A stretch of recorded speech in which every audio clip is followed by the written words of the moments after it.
Blog Talk Radio.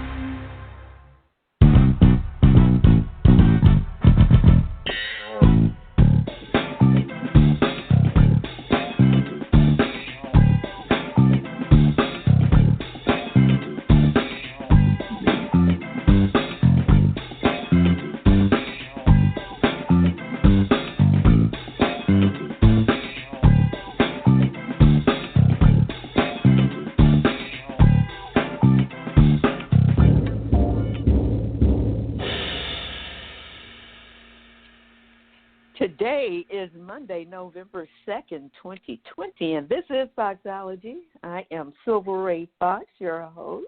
Hey there, how y'all doing?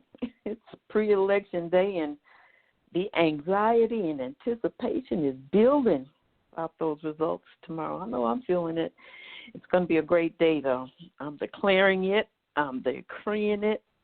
As a matter of fact, I'm demanding that it be so for us in America. We do so need that to be our truth going forward. I know you agree with that. One nation united and ready to move past the present stuff into a place where there's peace and unity, and we the people are experiencing a thrive in America like it's supposed to feel and like it's supposed to be.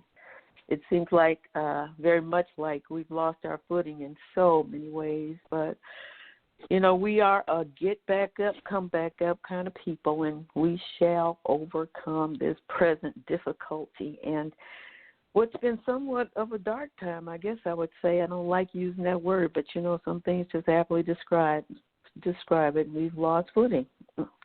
But let's not lose our faith. That better days are ahead of us, and that the best days our country can see are yet to be. That's my declaration, and I am sticking with that. Well, it's also Master Your Mindset Monday, and you know what that means, don't you? I'm excited. That's right. It's the show where we take a stroll through our thoughts and thought processes, and we see what we can see. See if some stuff needs tweaking, see if some stuff needs changing, see if some stuff needs to be trashed, yeah, that too. See if there is room for a new set of ideas and perspectives that will help us become stronger and wiser, better at coping with life's challenges, and, well, better at becoming better. My radio BFF superstar, TV host, Cassandra McShepherd, joins me as per usual for yet another enlightening conversation. So I hope you're ready to hit the road with this topic, the pain of my past. I won't look back. Yeah, that's going to be so deep. Welcome, Cassandra. Silver, did I get some extra hours? You did. You know what? I'm just going to share this. I love it. I love attaching more hours to your superstarness. Okay. And here's why. One of our last conversations, you had mentioned in the prior show that you were building stuff. And these people that listen have no idea what that really means. And, you know, you build furniture for real. And you showed me pictures of this fabulous, these cabinets you had built for your bathroom. Yeah. I mean, I told you needed to call one of those shows so you could show off. I mean, it was beautiful, and so creative, so unique. So, yeah. So that's why I got some extra hours. Okay. Well, you know what? I will accept that. But you know what I always say, that if you just don't block yourself, you never know what you could do. If you just get out of your own way, you'd be surprised at what God can do through you. Let me tell that truth. Yeah. Yes, indeed. Yes, indeed. Yeah. Well, you know, today it's an interesting thing to be talking about a painful past, but it was so deeply in my mind and spirit, especially with such a painful present for so many people. But I believe that, you know, we can interface what we're talking about and kind of hit several points that'll, you know, help us all pass the present and some of the past stuff. So I know that as usual, we've got our I will call it an ammunition of sorts when it comes to taking down negative thinking. So a couple of the things that I wrote today is that our past can be a detriment to our future and goals. And a lot of people know that. That's not news.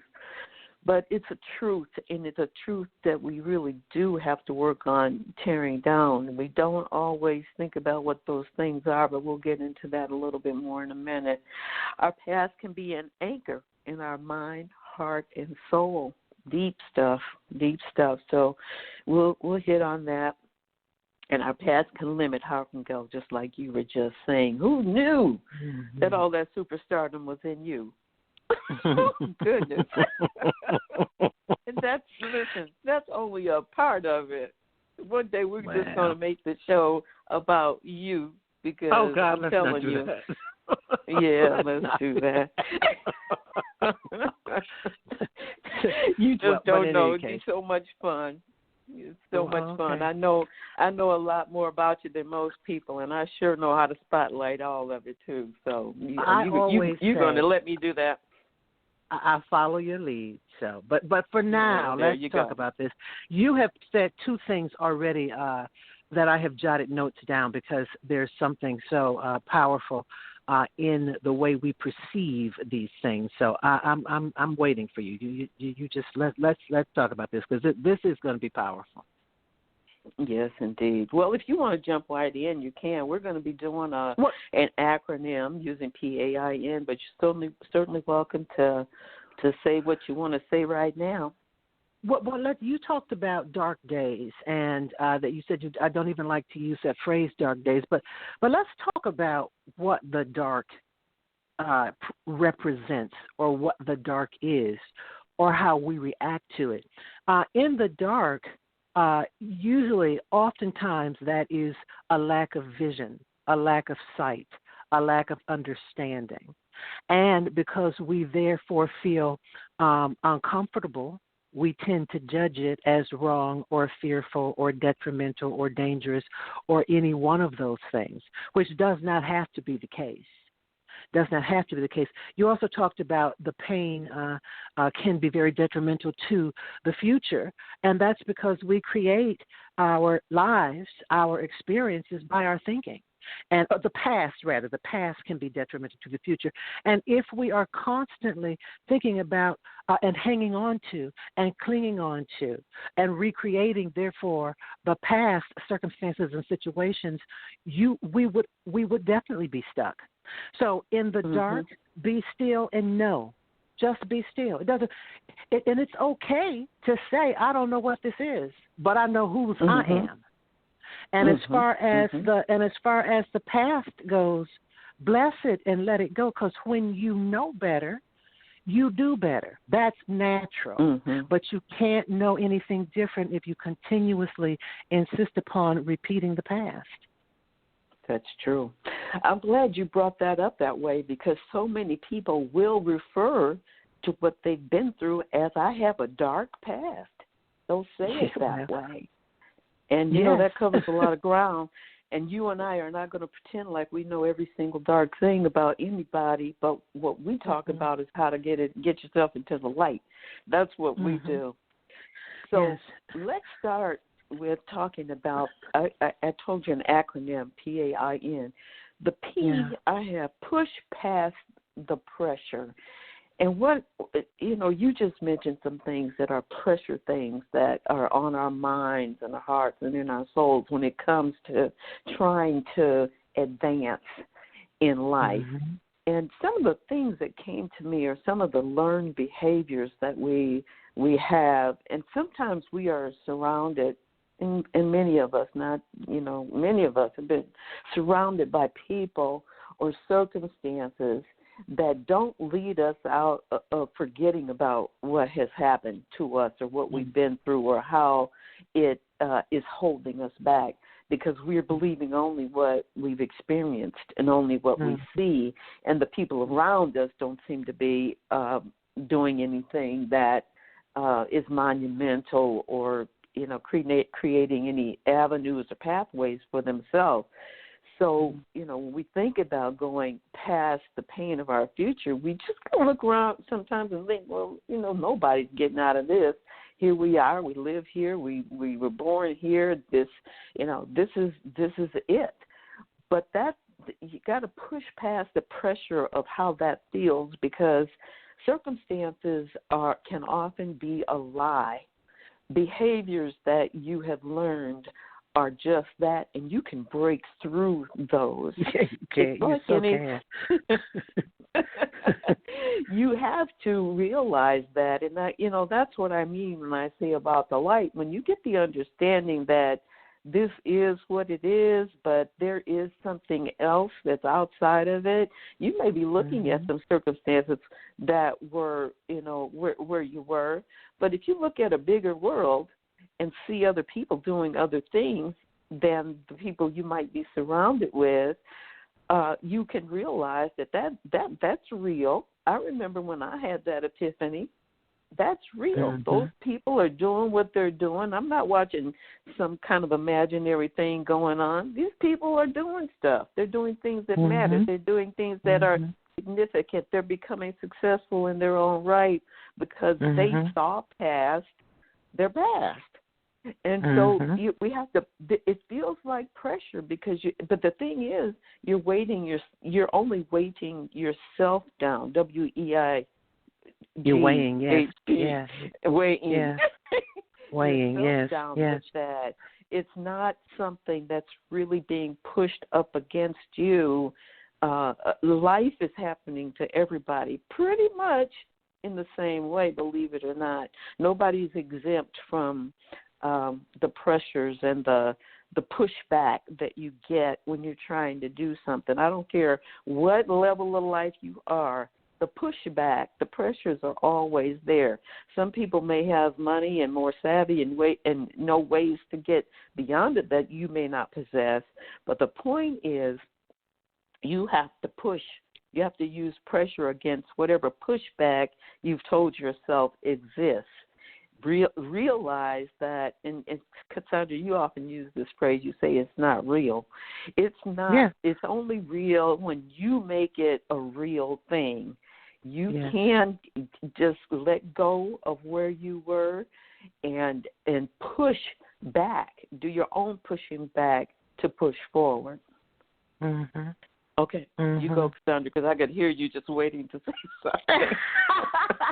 Well, I hear you, and you're absolutely right.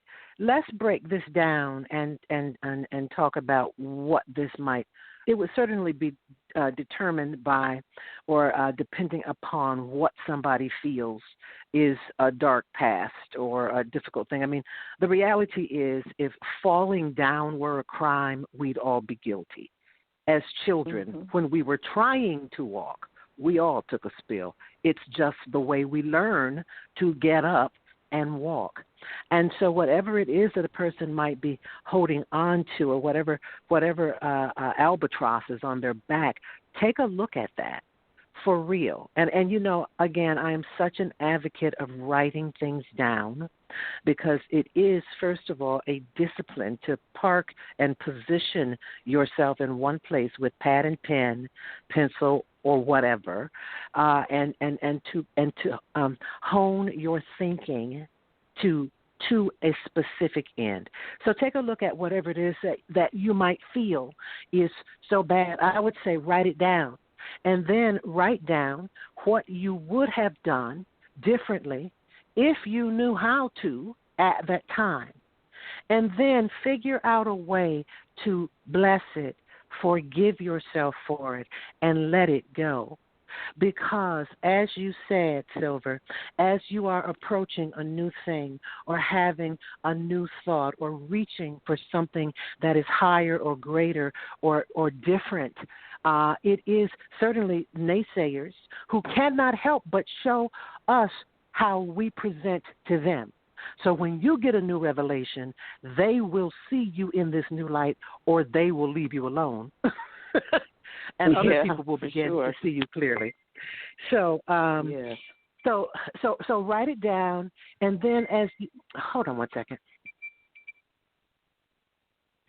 And then as you are, when you're attempting to do something, it's oftentimes that thought in your own head that says, yeah, but I couldn't do this, or yeah, I did that, or yeah, and again, if that be your truth, that's going to be your position.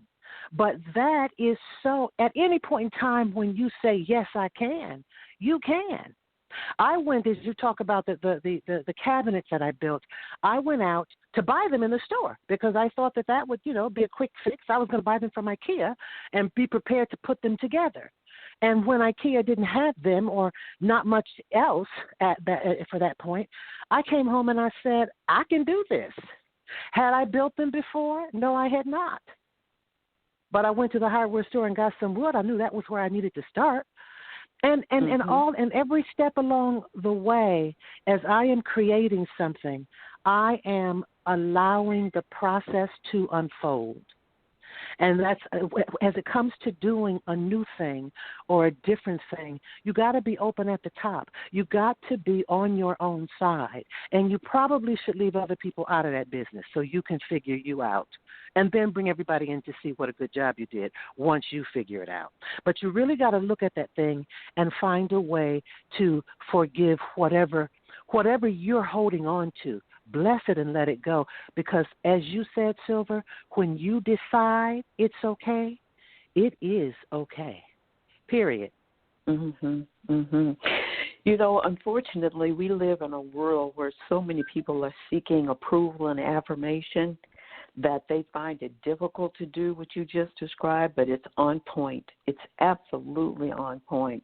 You got to stand alone all by yourself and by yourself. You just got to do that. And it's, that's sometimes a part of a painful process. I had to do that too. I had to let some things go, people go, all of that, because, if it's not helping you and it's hurting you, then you have to do what you got to do. The A in pain, I put be aggressive against the negative thinking.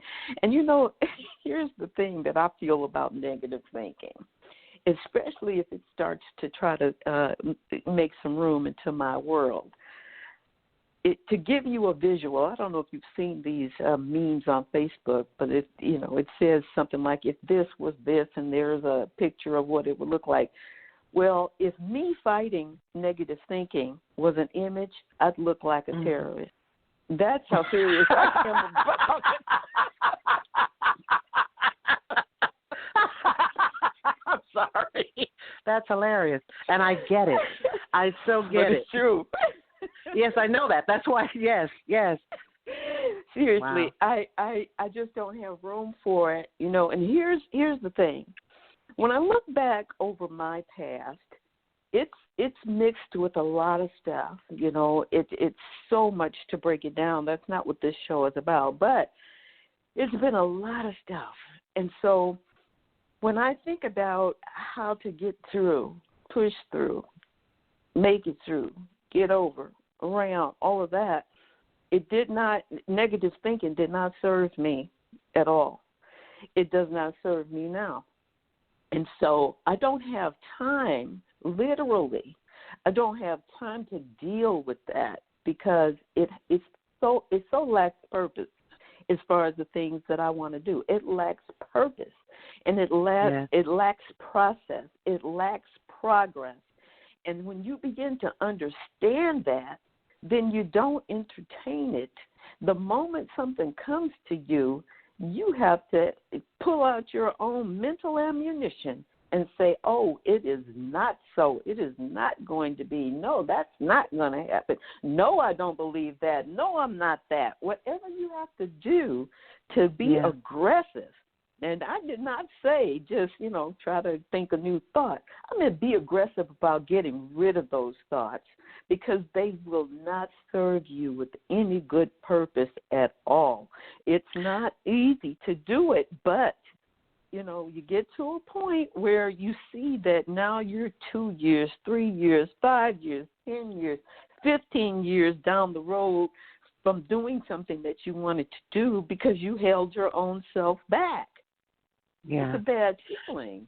And so Yes. you got to put yourself in attack mode when it comes to negative thinking.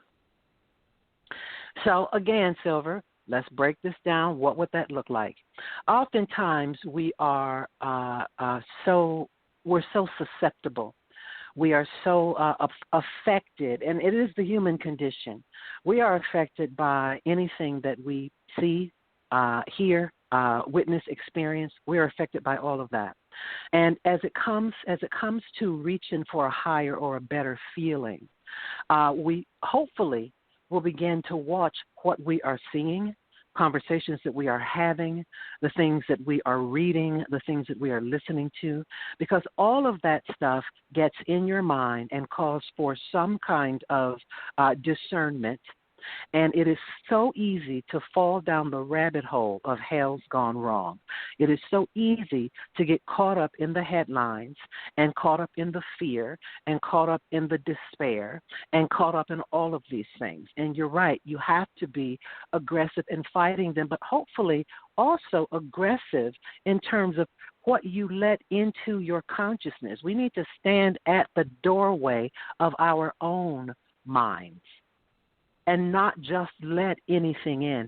And another thing is do a mental, physical check of how you feel after a long conversation of gossiping and backbiting and tearing people down, and then do a mental check of how you feel after watching a movie that you would consider a feel-good movie or something that makes you laugh, or being with someone or helping someone. Do a mental, physical check on how you feel. Because feeling and thoughts are creative prayers, and they create more of the same. That energy is created, and it creates more of the same.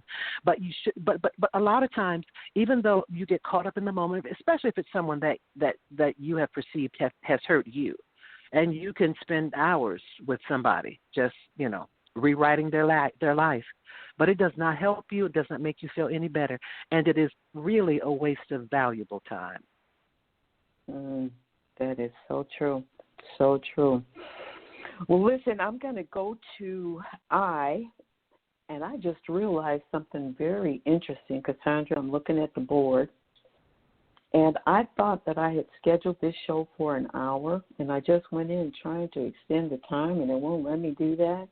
So we actually only have about 7.5 minutes left, but it's interesting because I wanted to do this in part 2 because we're going into the new year, part 2. So we will pick this up in the first Monday in December as well. All right. Because I just went in the back office here trying to figure out how did I do that because I was sure I had it down for an hour. But let's try to hit on the inside work. I'll say a couple of things and then you go ahead and then I'm going to wrap it for us for today. But I wrote that the I stands for the inside work, and I mentioned to you earlier, and you had already said some of the things that I had down, so, I think we can move through this one pretty swiftly. Yes. You had said about forgiving yourself, and I had down to accept the things you cannot change, facing our faults and our failures square in the, toe-to-toe with yourself. You have to do that, accept the fact, and like you said, too, everybody's been there. Everybody's been there. And that was an awakening for me, too, to see that, you're not the only person that's made some mistakes and had some failures. Just look around. Everybody else just been trying to keep it a secret. Or using it as a stepping stool, or using it to step off of. And there are stories for both. So it's an inside job, looking at the distress it's brought you and the feelings of insecurity that keep you from moving forward. But again, when you keep working at that and realizing, coming to the truth that, we've all been there, that's not the, end all of everything. You can still move forward and quite successfully. Yes. What say you? Well, let me say this. I am 61 years old. I have made no mistakes. Thank you. I have made, and I still look good. I have made no mistakes in my in my entire life. And I'll tell you how that happens. Because I decided that to prove that you made a mistake means that you get a redo. You get to go back in time, do something different, and have proof of a different outcome. That is not possible for any of us. So I decided that I am blameless. Things that did not work out the way that I wanted them to do, I take that as a lesson, and I keep on going. It is such an inside job. It's all about what you decide about you. Yes, indeed. It's exactly. New labels, new thoughts about yourself, seeing yourself the way you believe you'd like to see yourself moving forward. That's absolutely critical. And just as you said earlier, forgive yourself and keep it moving.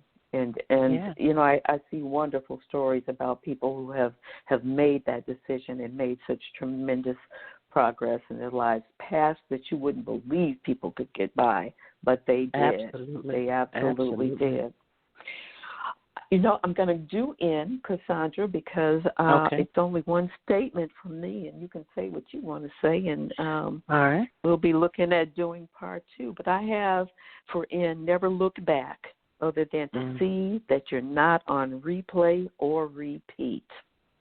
So you just don't want to look back and dwell unless you're saying to yourself, we're not doing that again. No, that's not going to happen. No, that looks like something I've already done. No. So don't look back unless you're looking back just to remind yourself to not do that replay or to repeat whatever it is that made you feel so bad about yourself in the first place. You know, Silver, it is a common belief that the past is a good predictor of the future. And because it is a common belief, it appears to be so. But it is just a common belief. And we know that sense is not common, right? There is no such thing as common sense. So anytime, again, as I said before, that you realize that you can do anything or an old thing in a new way, then you break that common belief. The past does not have to be in any way, shape, or form. And so looking back for any other reason other than to use it as fuel and information to keep on going is really an indulgence that you can't afford if you want to accomplish anything with your life, even peace of mind. Absolutely. Well, sis, we did it. We got through that, and we're going to do part 2, pushing forward into the future for the next show. So I thank you for being on board. You are truly my radio BFF and my best friend forever. Anyway, I appreciate you so Always much. A pleasure. The wisdom Always and pleasure, the insight that you bring is just invaluable. So I thank you, and I bless you, and I'm glad you celebrated that birthday, and you keep on being forever young. You do it so well. It's my plan. It's my plan. All right, Silver, again, thank you so much, and God bless you for this wonderful work that you are doing, and to your listeners. I'm having a ball. Thank you so much. Stay blessed. Talk to you soon. All right. All right, and if you all want to check out Cassandra, you can do that at www.CassandraMcShepherd.com. She truly is a superstar. I'm not making that up. She does so many things. And so I encourage you to check her out for sure. And I really enjoyed this conversation today. I hope you did too. Looking forward to next month because we're going to be moving into 2021, hopefully, with a lot better momentum. Anyway, in the meantime, I'm going to look forward to talking to you again real soon. Be sure you vote if you haven't already. And be good, be blessed, be awesome, and be in that number tomorrow. Talk to you again soon.